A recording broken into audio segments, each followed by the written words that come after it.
President. Thank you very much. The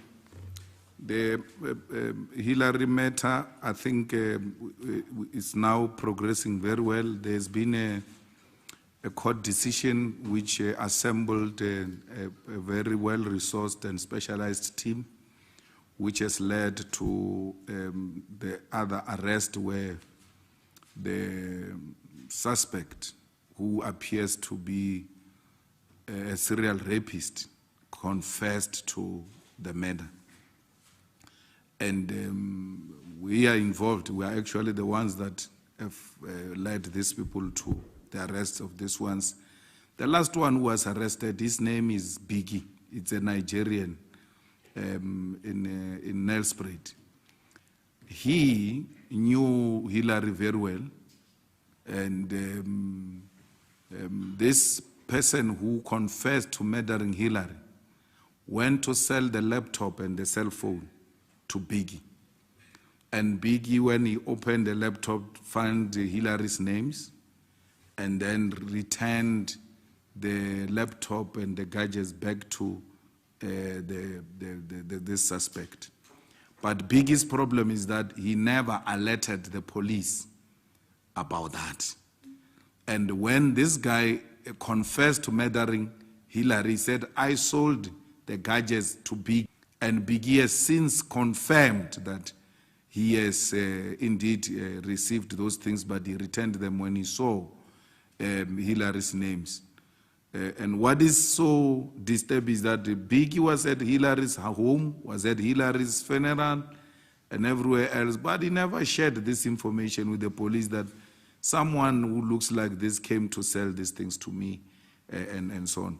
So he's being charged with defeating the end of justice, and he has been released for whatever reason. Perhaps an impression I got is that he is likely to cooperate with the police and share more light to confirm that indeed this guy had Hillary as guardian.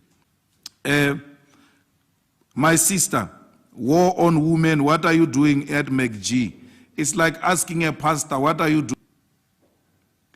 MacG, even if he's got disrespect for women and gays and lesbians, we have a responsibility to educate him. And we can't educate him by screaming at him from a distance. I told him when I was there how South Africans feel about his conduct and behavior.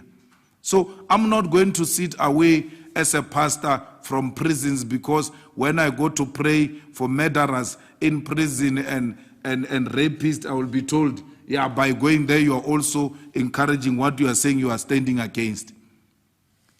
I will still even speak to rapists themselves and try to persuade them to do the right thing. So I want to participate in MacG to tell him that South Africans, in particular our women and particularly EFF women, have been refusing me to participate in that program because they are not happy with how he carries himself. Whether he's going to change or not, a message has been delivered not through gossip, right on his face. And through direct engagement with him, we hope he will become a better person. The CDBing secretary, we got the letter, and we are following the case very closely. He hasn't been charged. You know, there is a painful story of Sindani. Sindani, Enoch hasn't been charged as well. Who's Enoch? Enoch Godongwana, he hasn't been charged as well. And yet you are calling for him to stay. But your levels of holding people, your standards of holding people, your standards are too low. You are extremely too low. You can't have a minister who doesn't deny that he asked for a happy ending and said to me, he's not charged. Enoch hasn't denied it. And he's a minister, a national minister. So by virtue of that office, you are held at very high standards. And your levels of standard are extremely low and highly disappointing. So we are saying to you, the matter has been brought to our attention. We brought the matter to the attention of the regional secretary And we said to the lady in question, we must be briefed of every development. As a result, the DSG is sitting on that matter. There is Sindani, who was a member of parliament, who was accused of rape. We moved as the EFF and said to him, move from parliament and move from CCT. Sindani resigned and went to police station to say, I'm told someone opened a case of rape against me. I'm here, I'm handing myself over. They said there's nothing like that. Till today, he hasn't been asked, right, by any policeman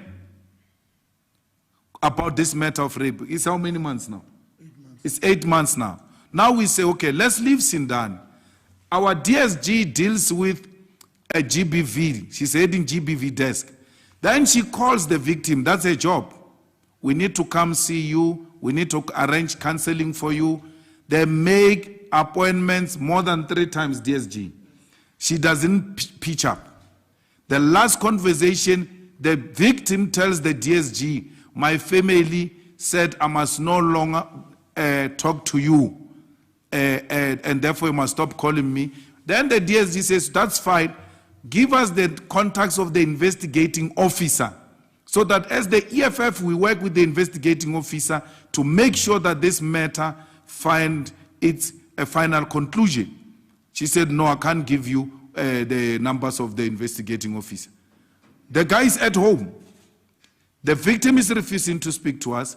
No policeman has spoken to the guy. We have taken efforts through the DSG to meet with the victim. She has never shown up, despite the fact that she has made commitment. So we are very serious about issues of rape.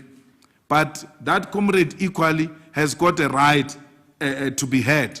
He wrote us a letter. He says, what must happen to me? Because you said I must stay at home. I'm staying at home. No one is talking to me. No policeman is talking to me. No EFF is talking to me. What type of fairness is this? That's the type of problems we're dealing with on a daily basis. Now, Enoch Godongwana, through the South African media standards, has been found in a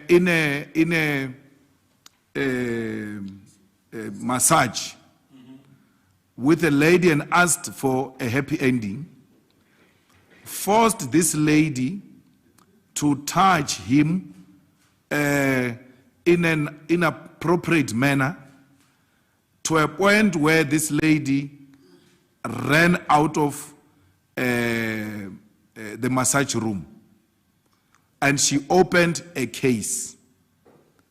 And those allegations, as we speak today, have not been denied by the Minister of Finance. If anything, the Minister confirms, yes, I was there, but I was with my wife. But the information then reveals later, through cameras, that the wife of the minister is seen leaving the building, leaving the minister at the massage palace. So we're told, no, leave him. He has not been charged. That's a public office. The EFF regional secretary doesn't occupy a public office. We still demand very high standards on him. But the standards are more higher when you occupy a national minister's office.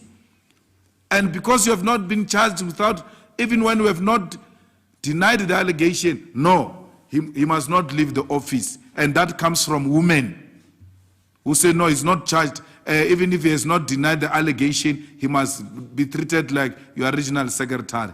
Those standards are embarrassing and are not EFF standards. We hold people who occupy public offices with very high standards. And in the statement we show there, that Enoch is not only about sexual harassment, he's presiding over a collapsing economy. And therefore, we have no reason to keep him as a minister of Finance. And I said this in the previous press conference when we were speaking about Enoch. One other thing about Enoch is that he's in and out of hospital. He's a very sickly minister who's not available.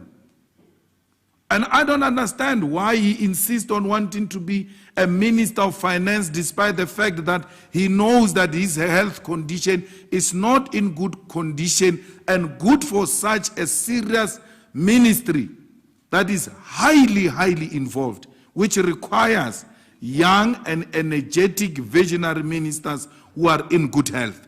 So by all means, Enoch does not meet any requirement with this latest allegation to be a minister of finance. Thank you.